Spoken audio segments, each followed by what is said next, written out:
qu'est-ce que c'est terminé? Ok.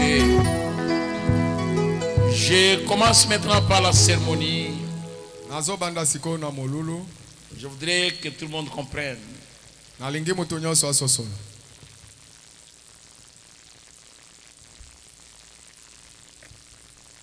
Je vais descendre pour aller là-bas. Mais avant d'y aller, je veux lire une écriture. Je vais lire ici dans Ephésiens chapitre 2. Je vais lire le verset 17 jusqu'au verset 23.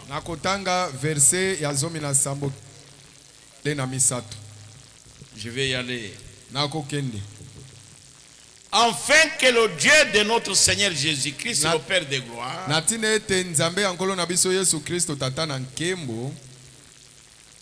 vous donne un esprit de sagesse et de révélation dans sa connaissance.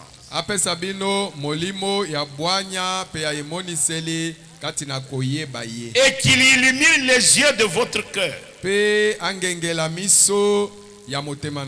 Pour que vous sachiez quelle est l'espérance qui s'attache à son appel.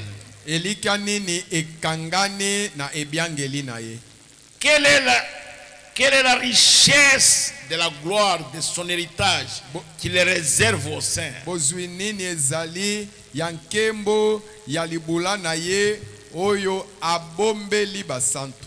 Et quelle est envers nous qui croyons l'infinie grandeur de sa puissance.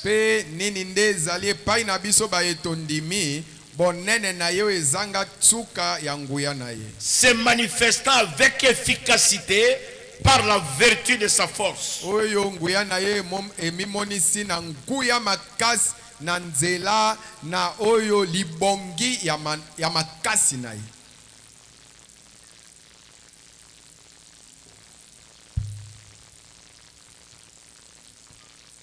Ça, c'était le premier verset, c'était le premier chapitre. Des chapitres à l'Iboso Totangiwa. Je disais, je vais lire dans Ephésiens 2. Il fait très chaud ici. Je vais lire Ephésiens 2, verset 17. Non, le soleil frappe fort.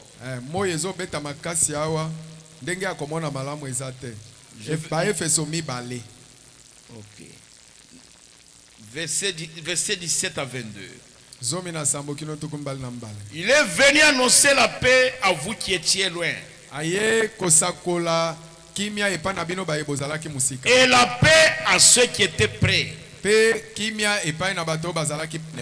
Car par lui nous avons les uns les autres accès auprès du Père dans un même esprit.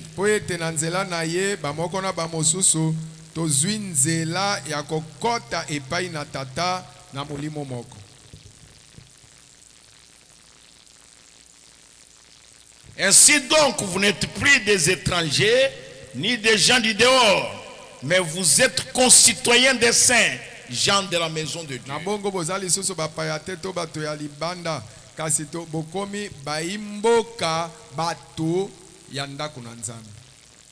Vous avez été édifiés sur le fondement des apôtres et des prophètes.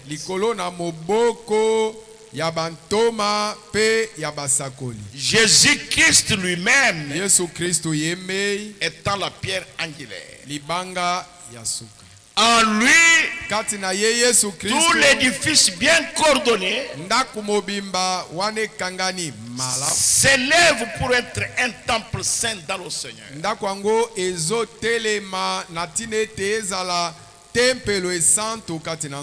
En lui, vous êtes aussi édifiés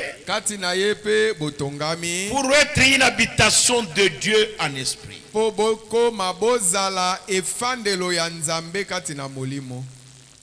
Suivez maintenant les prophètes. Je vais lire ici dans la stature d'un homme parfait.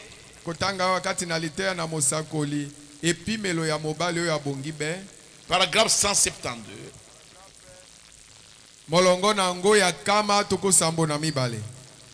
Nous ne construisons pas une organisation. tozotonga ebongiseli moko boye te. Je ne suis pas ici ce matin pour construire une organisation. Tongo alelo na ye awa te mpo natonga ebongiseli. Christ ne m'a jamais envoyé pour construire une organisation. Kristo atinda nanu ngai te natonga ebongiseli moko. Christ m'a envoyé pour construire des individus Kristo atindi nde ngai po ete natonga batu et les amener à la stature de Jésus-Christ, namema bato yango na epimelo ya Yesu Kristo afin qu'il soit le lieu d'habitation de son esprit, na ntina ete bato wana nde bakoma efandelo esika ya kofanda ya molimo na ye et les distributeurs de sa puissance. pe bato wana nde bakoma bakaboli ya nguya ya Kristo Par sa parole, na nzela ya liloba na ye. voyez-vous, Bomoni édifier l'individu kotonga mutu et l'amener à cette position. pe komema ye na esika wana. Pas construire une organisation pour en faire une plus grande dénomination, Ezate kotonga ebongiseli moko nde koyeisa yango ebongiseli na lingomba monene, mais construire les individus kasi kotonga nde batu pour en faire des fils et des filles de Dieu. mpona Voyez-vous. koyeisa bango bana basi pe bana babali na Nzambe. C'est pourquoi Christ m'a envoyé ici Nde mpona ntina wana nde Kristo atindi ngai awa pour construire des individus mpona kotonga bato afin de les amener à la stature de l'homme parfait, na ntina ete namema bango na epimelo ya mobali oyo abongi be, afin qu'ils soient des distributeurs na ntina ete bato wana bakoma bakaboli de la puissance de Dieu ya nguya ya Nzambe par la parole de Dieu. na nzela ya liloba ya Nzambe. C'est pourquoi Christ m'a envoyé. Nde ntina wana Kristo atindi ngai. Je ne suis pas venu ici à Belgique Na ye awa na Belgique te pour construire une organisation pour que vous puissiez dire leur ancien est venu, ils veulent construire une très grande église. na ye te mpona kotonga ebongiseli moko po boloba o mpaka na bango ayaki po ete batonga lingomba monene. C'est possible aussi que ça soit une grande église. Ekoki mpe kosalema ete ekoma lingomba monene, Mais je suis venu kasi nayaki nde pour construire des individus mpo natonga nde batu qui doivent être des distributeurs des différentes grâces de Dieu et de la puissance de Dieu par la parole. baoyo basengeli bazala bakaboli ya ngolu na Nzambe ndenge na ndenge mpe na nguya ya Nzambe na nzela na liloba. C'est pourquoi je suis venu. Nde ntina wana Parce nayaki que quiconque veut aller au ciel, po ete ye nani alingi akende na lola, quiconque veut être en Jésus-Christ, ye nani alingi azala kati na Yesu Kristo, quiconque veut avoir la vie éternelle, ye nani alingi azwa bomoi na seko doit être édifié esengeli atongama sur le Seigneur Jésus-Christ. likolo na nkolo Yesu C'est Kristo, lui la pierre angulaire. ye nde libanga na suka. Maintenant, je vais descendre Sikoyo nazokita pour aller poser la pierre angulaire. mpona kokende otya libanga ya suka. Je ne sais pas, Nayebi te avant que je ne descende de ce podium, liboso nakita na podium oyo pour aller poser la pierre angulaire, mpona kotya libanga ya suka. y a-t-il une personne qui est restée en train d'hésiter, Mutu moko atikalaki aza kotatabana nanu, qui s'est dit dans son cœur, il fallait que je croie en Jésus-Christ. oyo azomiloba na motema na ye esengelaki nandima nkolo Yesu Kristo, Il fallait que je sois fondé sur Jésus. esengelaki natongama likolo na Yesu. La Bible dit, Biblia elobi les derniers seront les premiers. bato na suka bakozala baoyo ya liboso. Est-ce qu'il y a un dernier qui est resté? Mutu na suka atikalaki azali nde. Si tu es là, mon frère, Soki ndeko mobali ozali si wana, tu es là, ma soeur, soki ozali wana ndeko et que mwasi, ton cœur est resté en train de regretter, pe motema na yo etikalaki ozoregrete, mais maintenant, avant que je ne descende, sikoyo liboso nakita je me sens contraint par Dieu à vous appeler. nazomiyoka napusami na Nzambe ete nabianga yo. Je ne vais pas porter votre sang. Nalingi namema makila na yo te. J'ai un homme monté ici. Elenge mobali matao Je vais prier pour vous ici à l'estrade. nakobondela mpo na bino awa likolo Montez ici. mpo matao. Est-ce qu'il y a un autre qui se sent contraint?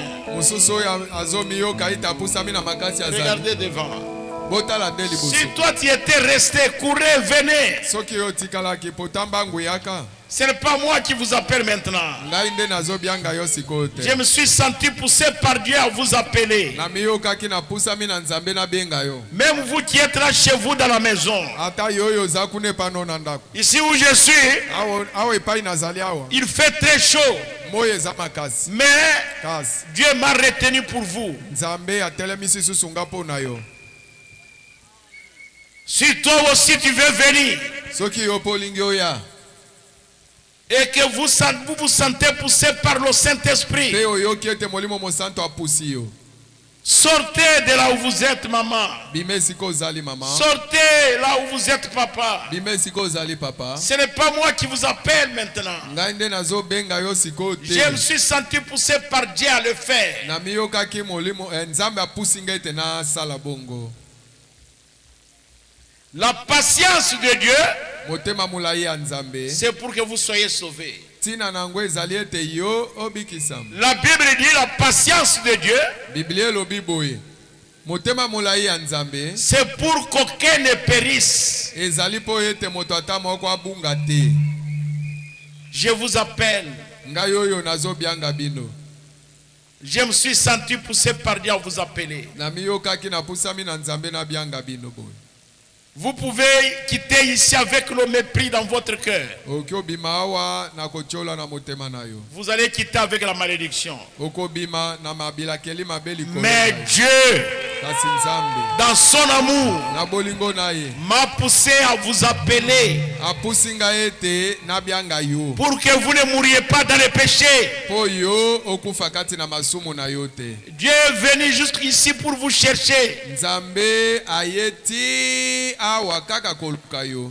Ici à Bengamisa. Aye awa na bengamisa. Pour vous chercher. Pona koluka kaka yo. Moi, je me suis senti pour ça le faire. Nga na miyokaki na pusami ete na sala bongo.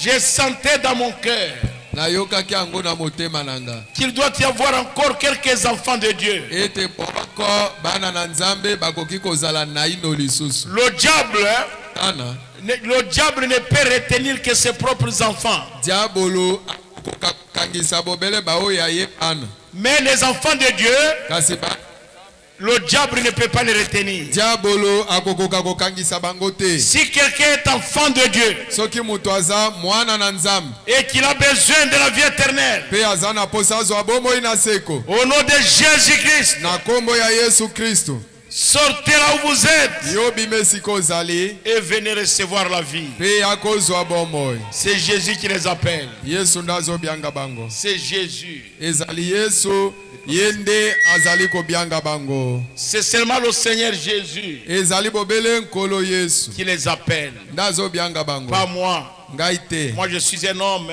Ngala za mutu. Je n'ai même pas la force de les appeler. Nazata na makasi ya ko bianga bango te. Mais c'est le Seigneur Jésus. Ezande nkolo Yesu.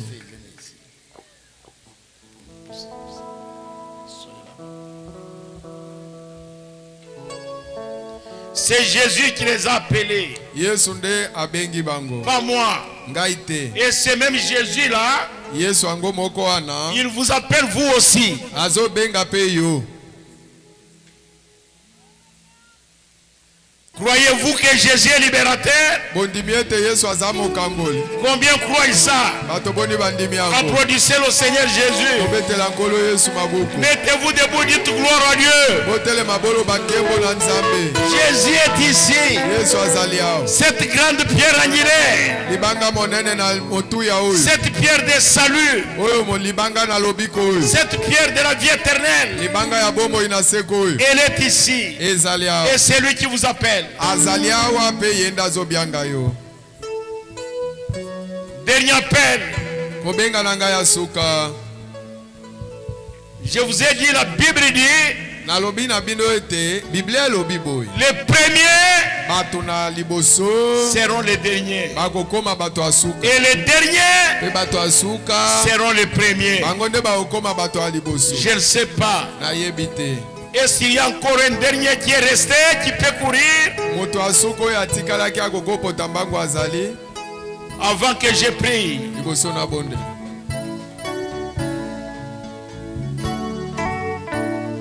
Nous t'attendons, ma soeur. tozozelonde komwasi Nous t'attendons, mon frère. tozozelonde komobali La prédication de la croix, eya ekulusu c'est une folie eza bolema pour les gens qui se perdent.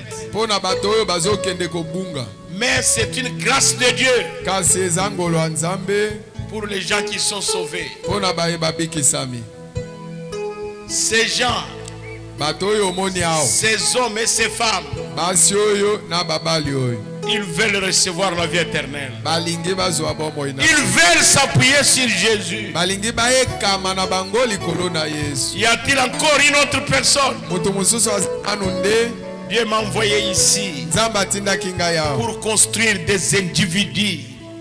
bato Pour construire des individus. mpo na kotonga bato Pas pour construire une église. mpo na kotonga lingomba moko te Non, non, non, non, non. Te. C'est pour construire des individus eza nde mpo na kotonga bato qui doivent être des distributeurs de la puissance de Dieu baye basengeli bazala bakaboli nguya ya nzambe par la parole. na nzela ya liloba Des individus bato qui doivent avoir une position meilleure dans le Seigneur Jésus. baye basengeli bazala na etelemelo malamu kati na nkolo yesu Tout ce qui est de la terre passe. nyonso ya mokili oyo ekoleka Aujourd'hui, Lelo. tu es jeune, si oza elenge mais demain, bongo lobi tu ne seras plus jeune. okozala lisusu elenge te Jamais. te C'est mon dernier appel. eza kobenga ya suka Dieu, nzambe il est ici. azali awo Si vous ne voulez pas, soki olingi te le jour du jugement, mokolo ya kosambisama vous entendrez ma voix. bokoyoka mongongo na Ça nga sera une voix de jugement. ekokoma mongongo ya kosambisa C'est Dieu qui appelle. nzambe nde azobianga Moi, je vais prier maintenant. sikoyo nga nalingi nabondela Si vous restez, soki otikali votre sang makila mayo est pris entre mes mains. azwami lisusu na maboko na nga te Mes mains maboko oyo yanga sont pires de votre sang. eza peto mpo na makila na yo Parce que moi, je vous ai appelé. mpo ngai nabiangi yo J'ai traîné sous la chaleur nawumeli na samoi afin que vous ayez la vie éternelle. kaka mpo ete yo ozwa bomoi na seko Prions maintenant le Seigneur. sikoyo tobondela nkolo Vous les hommes, tenez-vous main dans la main. mibali bosimbana maboko Et vous les femmes, tenez-vous main dans la main. bino basi bosimbana mpe maboko Maintenant, nous allons prier au sikoyo Seigneur. tokobondela nkolo Courbons les têtes, nous tous. banso tongumba mitu na biso Dieu, notre Père céleste, nzambe tata na biso ya likolo créateur des cieux et de la terre. mokeli ya lola mpe na mokili Merci. matondi Parce que toi, tu connais les tiens. mpo yo oyebaka baoyo ya yo Nous sommes les hommes. biso toza bato Nos pensées sont impures. makanisi na biso eza mbindo Nous ne connaissons même pas ce que toi tu penses. likambo oyo ozokanisa biso toyebaka ta te Mais toi, kasi yo tu connais la fin avant le commencement. oyebi suka liboso ya ebandeli ya likambo C'est toi qui as appelé ces hommes et ces femmes. yo nde obiangi babali oyo mpe basi oyo Maintenant, sasa ipi Seigneur Jésus. kolo yesu Mon frère, ma soeur, ndeko mwasi ndeko mobali pendant que je suis en train de prier, ntango nazobondela je sens nazoyoka kati na qu'il ngai y a une personne. ete mutu moko azali La grâce de Dieu est suspendue sur lui ngolu na nzambe eza kotepatepa likolo na ye pour vous donner la vie éternelle. mpo na kopesa bomoi na seko Mais vous êtes en train de vous en moquer dans votre cœur. kasi yo ozoseka ngolu yango na motema na Vous yo prenez la parole de Dieu à la légère. ozokamata liloba na nzambe likolo likolo Si vous retournez à la maison dans cette position-là, soki ozongi na ndako na yo na lolenge wana vous retournerez avec la malédiction. okozonga na bilakeli mabe likolo na Mais yo. maintenant, kasi sikoyo j'ai arrêté la prière pour toi. natelemisi kobondela kaka mpo yo oya Si tu sens ça dans ton cœur, soki oyoki bongo na motema na yo cours vite, viens ici avant que je termine la prière. potambangu nokinoki yaka awa liboso nasilisa libondeli C'est toi que Dieu attend. eza yo nde nzambe azozela Oh, voilà une femme qui est arrivée. tala mwasi moko aye Si toi tu es là, mon frère, soki ndeko mobali oza wana Dieu te connaît. nzambe ayebi yo La grâce de Dieu sur toi maintenant. ngolo ya nzambe eza likolo na osasa ipi Si tu rejettes ça, soki obwaki yango il va rester seulement le jugement. oyo ekotikala ekozala kaka kosambisa Tu peux écouter la parole comme tu veux. Après ceci, tu ne seras plus sauvé. okoki nsima na awa koyoka liloba na nzambe ndenge olingi me okobikaka lisusu te. C'est ton jour aujourd'hui. Lelo eza mukolo na yo. Dieu veut t'édifier. Nzambe alingi atonga Il yo. veut habiter en toi. Alingi afanda kati na Que yo. toi tu deviennes une habitation de Dieu. Yo okoma efandelo ya nzambe. Au nom de Jésus-Christ. Na kombo ya Yesu Kristo. Si c'est toi, Soki eza yo. là où tu es, Isikoza. que le Saint-Esprit te bouscule et t'amène ici. Sikete molimo mosanto apuso na makasi pa mema yo. Que ça ne soit pas un homme, Ezala te mutunda atindi yo. mais que ça soit le Saint-Esprit. Kasi ezala molimo mosanto ye moko atindi yo. Dieu est ici. Nzambe azali awa. Il amène encore un jeune homme. Amemi lisusu elenge mobali moko. Moi, je vais continuer à prier. Nakoba sikoko bonde. Maintenant, Seigneur, Sasa epi nkolo édifie ces hommes tonga mibali oyo et ces femmes na basi oyo. sur le puissant fondement, Likolo na moboko ya nguya. la pierre angulaire précieuse est choisie par toi. Libanga na suka ya motu ya pe oyo eponami na yo. La pierre de grand prix, Libanga ya motu ya monene. afin que ces hommes et ces femmes Na tinete basi oyo pe babali oyo ne soient pas dans la confusion. bazala te kati na kobulungana. Nous les hommes, Biso nous bato allons les baptiser dans l'eau tokobatisa bango na au nom mai de Jésus-Christ. na kombo ya Yesu Mais Kristo. toi, le Créateur, Kasi yo mokeli donateur de tout don excellent, opesi ya makabo nyonso oyo ebongi be. donne-leur le Saint-Esprit. Opesa bango molimo mosanto. Baptise-le de feu Batisa bango na et moto de Saint-Esprit. pe na molimo mosanto. Édifie-les Tonga bango sur le fondement des apôtres et des prophètes. likolo na moboko ya bantoma pe basakoli. Pour ta gloire à toi. Pona nkembo na Au yo nom de na Jésus-Christ. kombo ya Yesu Kristo. Amen. Amen. Amen. Amen. Applaudissez le Seigneur Jésus. Bobetela nkolo Yesu mabuku.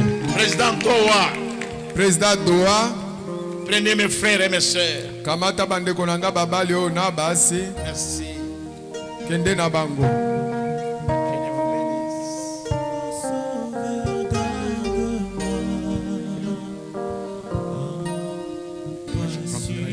C'est toi.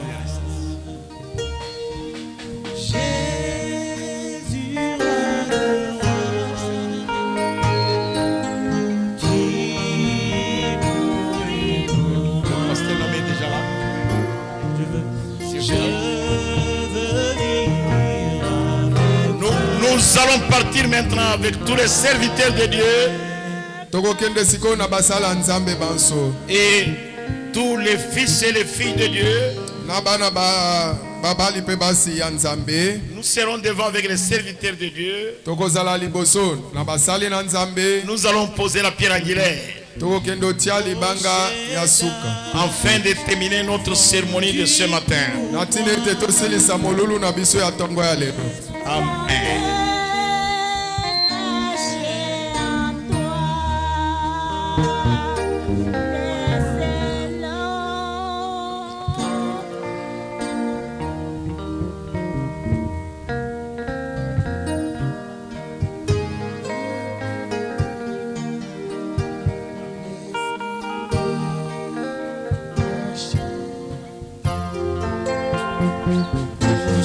D'âge fondu pour moi, laisse-moi me cacher à toi. Rocher d'âge fondu pour moi, laisse-moi me cacher à toi.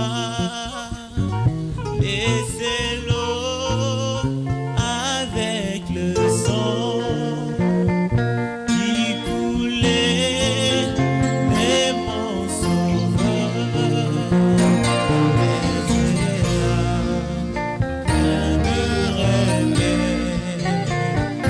mais sauver, de rendre pire.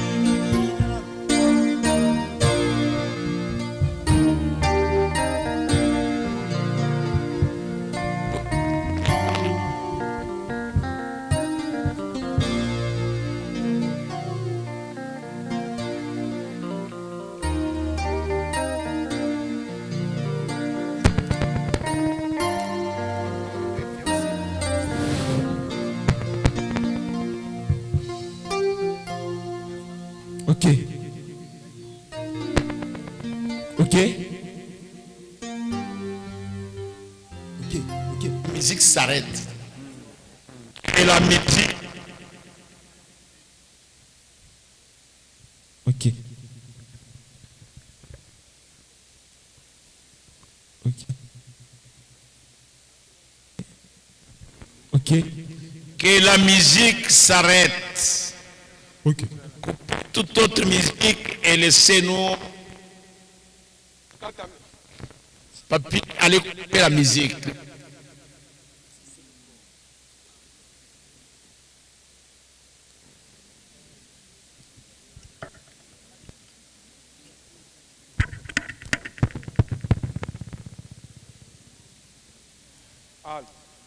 Nous sommes ici tozwami awa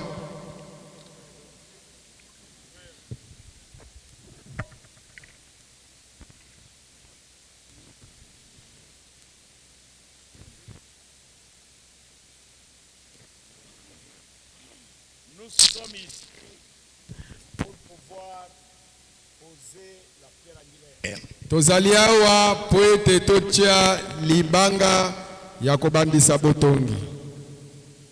Et nous voulons le faire à la manière du prophète. Tolingi pe tosala yango ndenge mosakoli asalaka yango. Nous voulons, pendant que nous le faisons, Tolingi ete na ntango oyo tozosala yango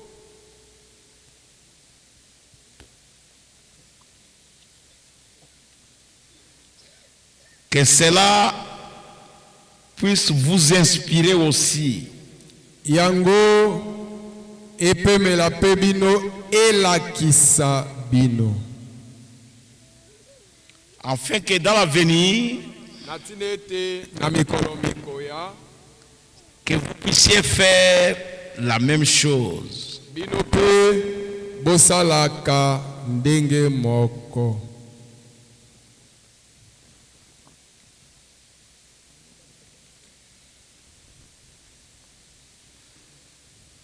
Ce que nous faisons ici, Oyo tozosala awa c'est pour honorer Dieu. eza mpona kopesa Nzambe lokumu.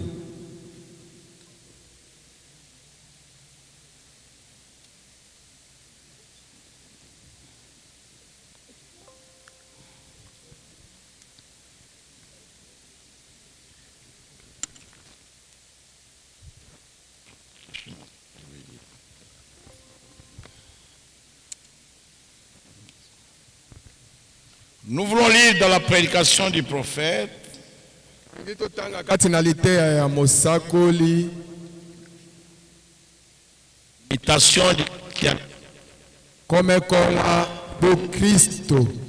c'est là que nous voulons lire. Wana nde tolingi totanga. Ce que nous lisons ici, c'est ce que les prophètes avaient fait. Oyo tozotanga awa nde mosakoli asala. C'est pourquoi.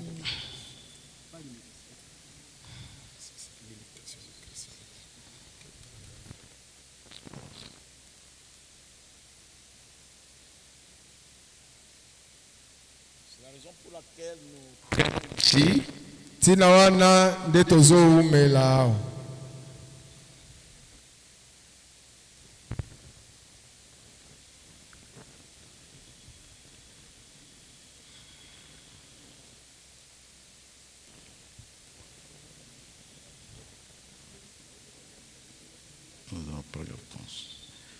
Nous. Ok.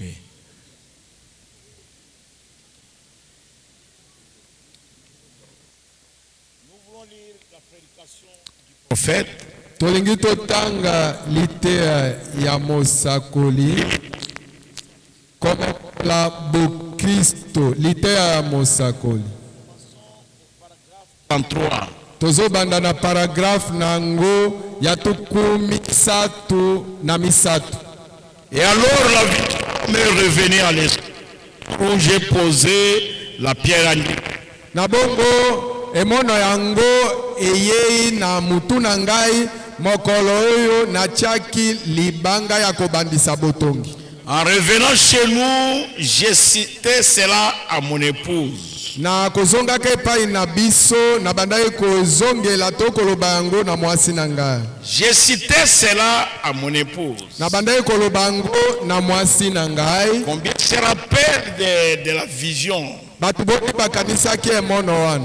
qu'il y a eu le matin de la pause de la pierre angulaire.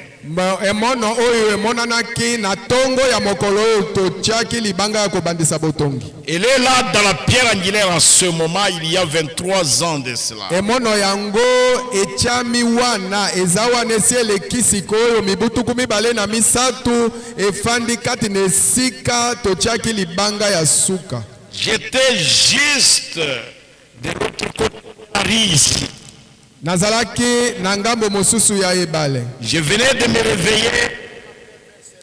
Nautaki kolamuka na tongo moko penepene na 7. C'était en juin. Ezalaki na sanza ya Quand la pierre angulaire a été posée. na tango oyo libanga ya kobandisa botongi etiamaki. Je crois en juillet. Na bandi to na sanza ya sambo. Et ce matin-là, j'ai regardé dehors vers le soleil levant à l'est. Na tongo wana na bandaki kotala libanda epai na ebimelo na moi na ebimelo na tango. Le Seigneur, le tabernacle allait être construit. Na bandaki Allait être posé. na bandaki kosanzola nzambe po ete ezalaki na tango oyo oyo tempelo esengelaki etongama mokolo oyo to tango oyo libanga ya suka ya kobandisa botongi esengelaki etiama. Monsieur Markoum et les autres étaient venus. Monsieur Mbutamutu Markoum na basusu bayaki. Un grand nombre de personnes avaient creusé les fondations. Bongo bato ebele batimolaki esika ya kotia moboko na nyonso. Et je devais poser la Esengelaki nga na tia libanga ya kobwandisa botongi. Toza na bafoto na yango na nyonso. et chacun Moto na moto esengelaki atia eloko moko kati na libanga ya kobandisa botongi lokola ekanise. c'est qu'ils avaient leur petit chapelet et tout la pierre angulaire. Ata bakatolike na tango bazoleka babandaki kobwaka oyo nyonso baza nango bachapele na bango na tango tozalaki kosala libanga ya kobandisa botongi babwaki yango na kati. Les catholiques, Ata bakatolike même les païens, ata bapagani chacun laissait tomber un petit souvenir. moko na moko azalaki kokweisa na kati ya libulu ekaniseli eloko moko mpo na ekaniseli. Peut-être une requête à Dieu, Oyo ekoki kozala bosenga moko na ye epai na nzambe une promesse to elaka moko apesi nzambe ou une espérance quelconque, to elikia moko songolo elikia moko paka ou to eloko moko ezotungisa ye et chacun laissait tomber. pe moko na moko abandaki obwaka na kati ya libulu. Yango nde tozosala sikoyo. Comme nous voulons le faire maintenant, Lokola tolingi tosala yango sikoyo. Tolingi totia libanga oyo ya kobandisa boto.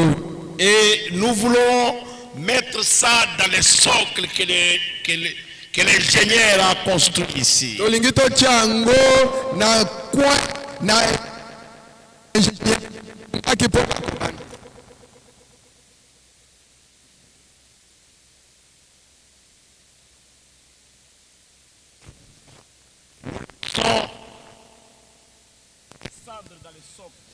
Tokotia libanga oyo ekita na esika ya botongi.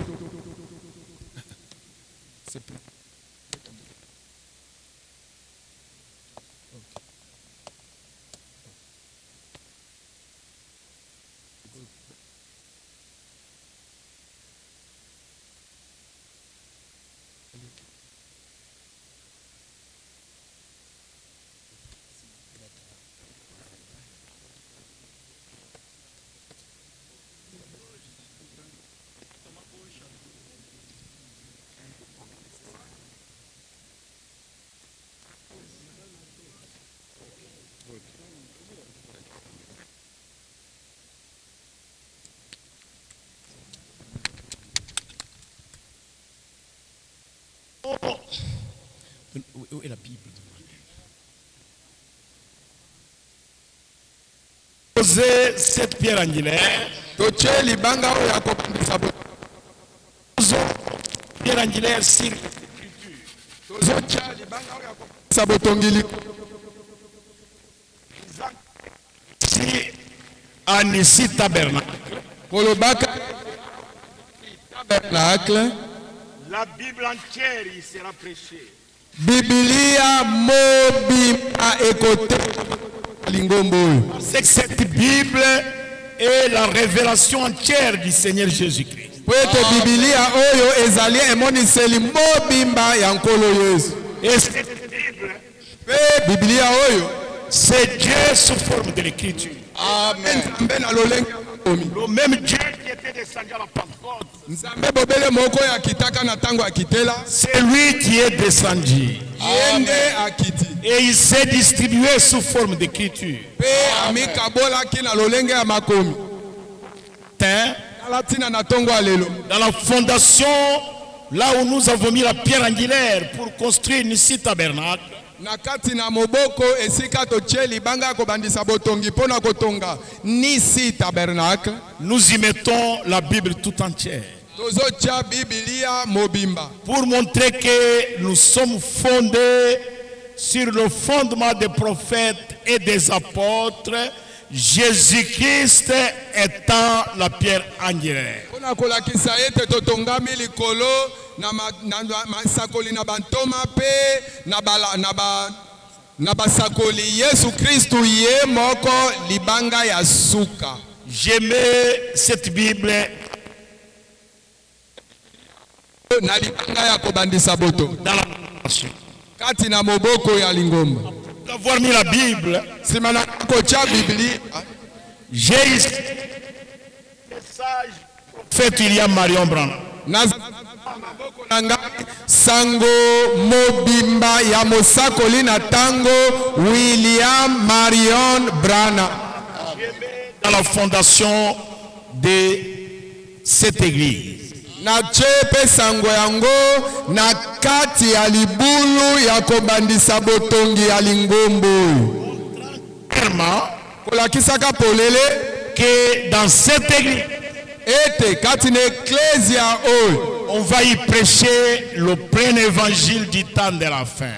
bakoteya sango malamu na mobimba na yango ya tango na suka. Le message tout entier bakoteya na kati sango malamu ya tango oyo na mobimba na yango. C'est pourquoi je tiens entre mes mains l'exposé des tâches de l'église. tala ntina na simbi na loboko na nga buku ya oyo expose ya bileko sambo na lingomba. Pour montrer que nous sommes au dernier âge. mpo na kolakisa polele ete tozwami na eleko ya suka. Il n'y a pas un huitième. mosakoli ya mwambe azali te. Il n'y a pas un huitième. mosakoli motindami ya mwambe azali te. Il n'y a plus un autre âge. mpe eleko mosusu eza lisusu te mpo na biso. C'est pourquoi je mets là-dedans l'exposé de cet âge de l'église.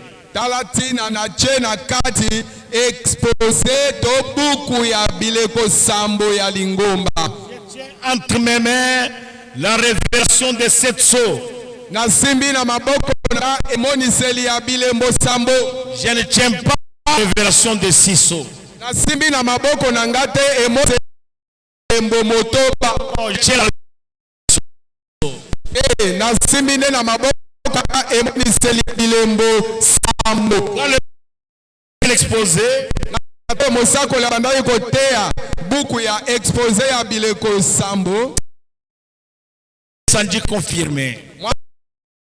ataka mpo na C'est-à-dire, il avait agréé. elingi koloba uta na lola nzambe alimaki ete oyo ozoteya ezali bongo. Et pour prêcher cette sceau, mosakoli mpo na koteya bilembo sambo. et descendu à la montagne.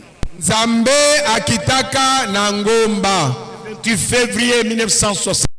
Le 28 février 1963. Pour révéler tous les mystères.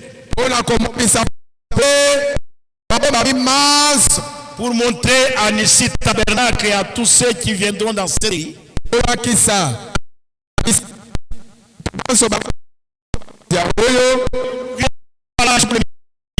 Sont déjà.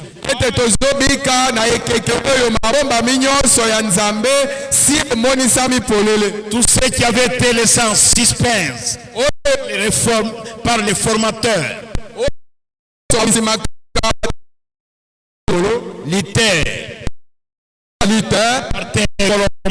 Martin Irénée Wesley.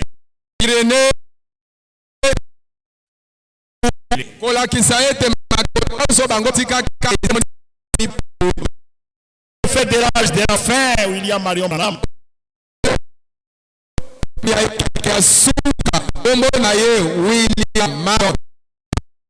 Par la puissance de l'esprit, il a réuni tout ce que les terres avaient laissé en suspens pour les donner à l'épouse du temps de la fin.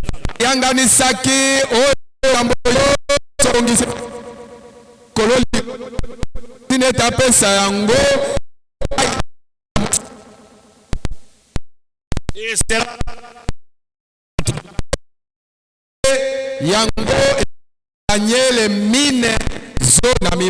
au temps de la fin,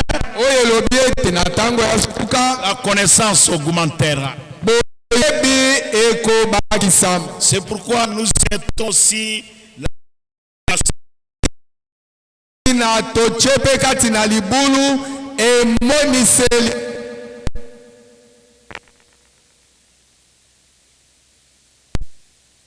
pour montrer à Nissi Tabernacle et à tous ceux qui habitent. C'est le dernier message venu par le dernier message.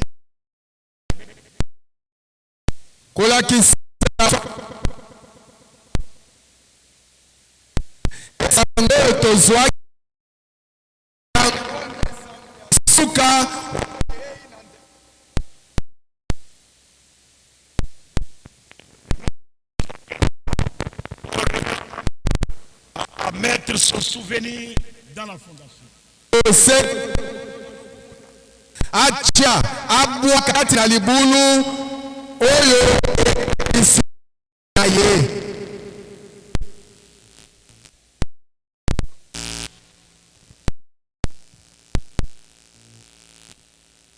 Mon pasteur, je suis son exemple.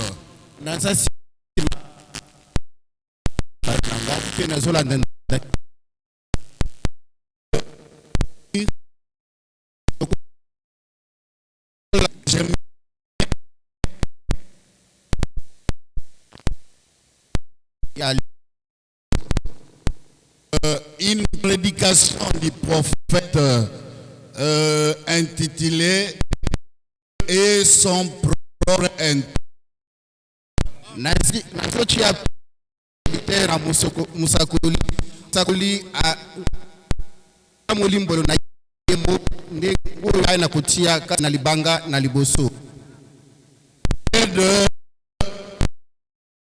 l'exemple papa Zimbe asunga biso ete tolanda ndakisada tata na biso, c'est-à-dire s'attelant tâche elingi koloba kokangana na musana sana ngo comme mon papa, mon poete asala lokola tata na ngai pasteur na ngai ala kisingai. Amen. Amen.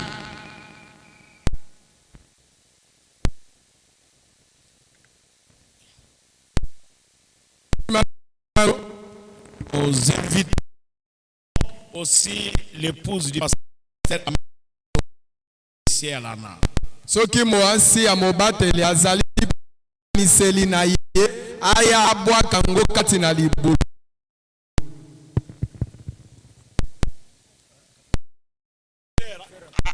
cher rapidement. ndeko mwasi oyo naloba Après la fin du pasteur, nsima mwasi ya mobali invité nakose akanso oyo bakamboli na nga batya ekanisa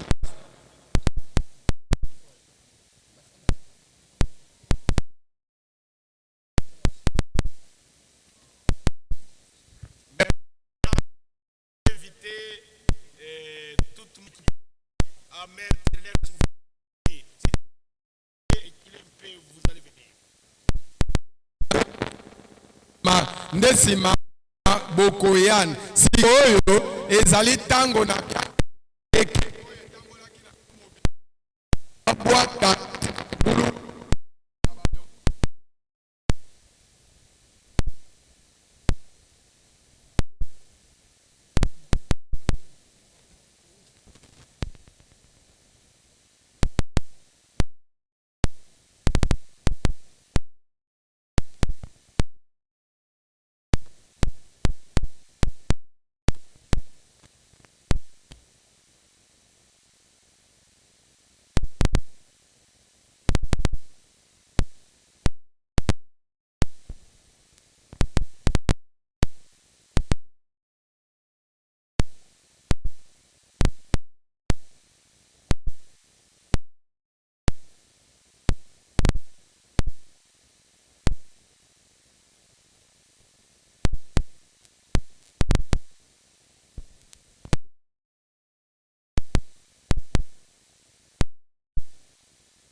Maintenant, j'appelle tous les autres serviteurs à venir mettre un souvenir dans la pierre angulaire. sikoyo ngi basali be miswaka bango na bisaboto simanango Les serviteurs fidèles de site et d'autres mettre votre souvenir. nzambe kosilisa na sali ya disi tabernacle na bana disi oya koniseli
Je disais, pas l'argent,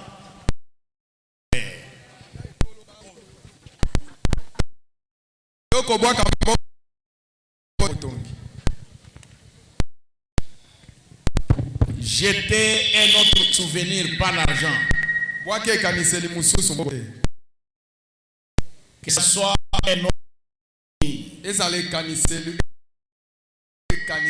Après avoir jeté, venir et retourner à votre place.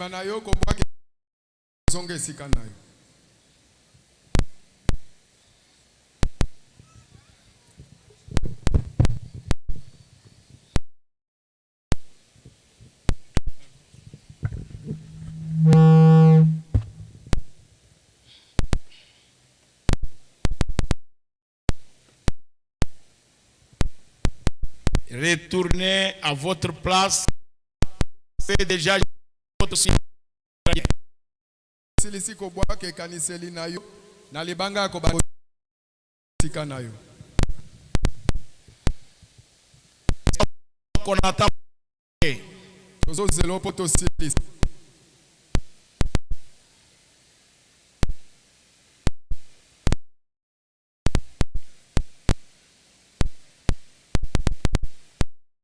Enfants qui sont autour, vous n'avez rien à quitter là-bas.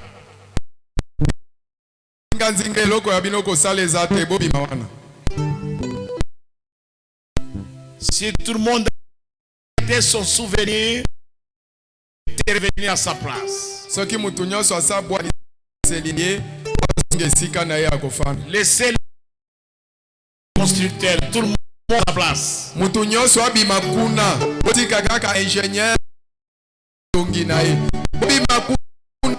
Les serviteurs de Nissi Tabernacle aussi.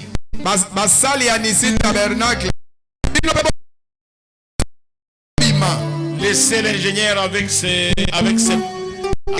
maçons.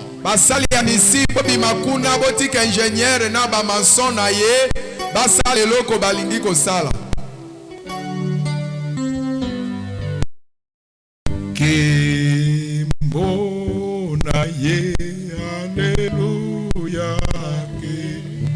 Oh, naye, alléluia.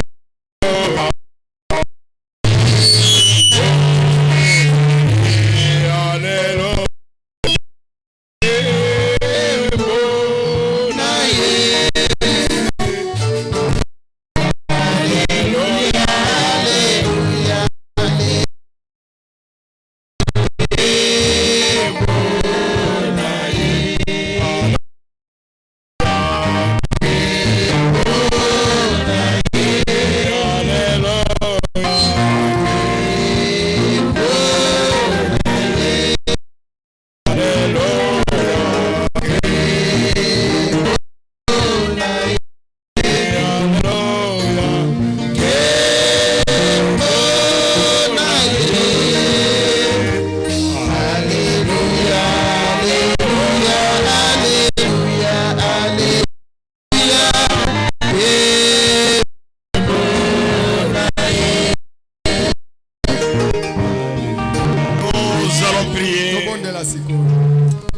Notre Père Céleste, sous cette Shabbat, nous venons déterminer la pose de la pierre angulaire. Et la louange. Et sois béni pour cela, Seigneur. Pour voir bien pour la construction de cet tabernacle. Pesa makoki poete ndakuna losambo yetongama. Et tout ennemi soit repoussé loin. Monguna nyonso apusama musika. Et tout son héritage en Israël contribue à la construction de ce tabernacle. Petika ete baebanso zana libwa songolo pakala na Israël ba pesa nyonso na bango ete batonga tabernacle. Jésus-Christ. Na kombo ya Yesu Kristo. Que Dieu vous bénisse. Les serviteurs de Dieu, nous allons avoir une réunion à partir de 13h30. Nous commençons à 13h et à 16h terminé. Que Dieu vous bénisse. Yakato yembela mokonzi libanga na bomo etiola mina yo etiola mina ba akaya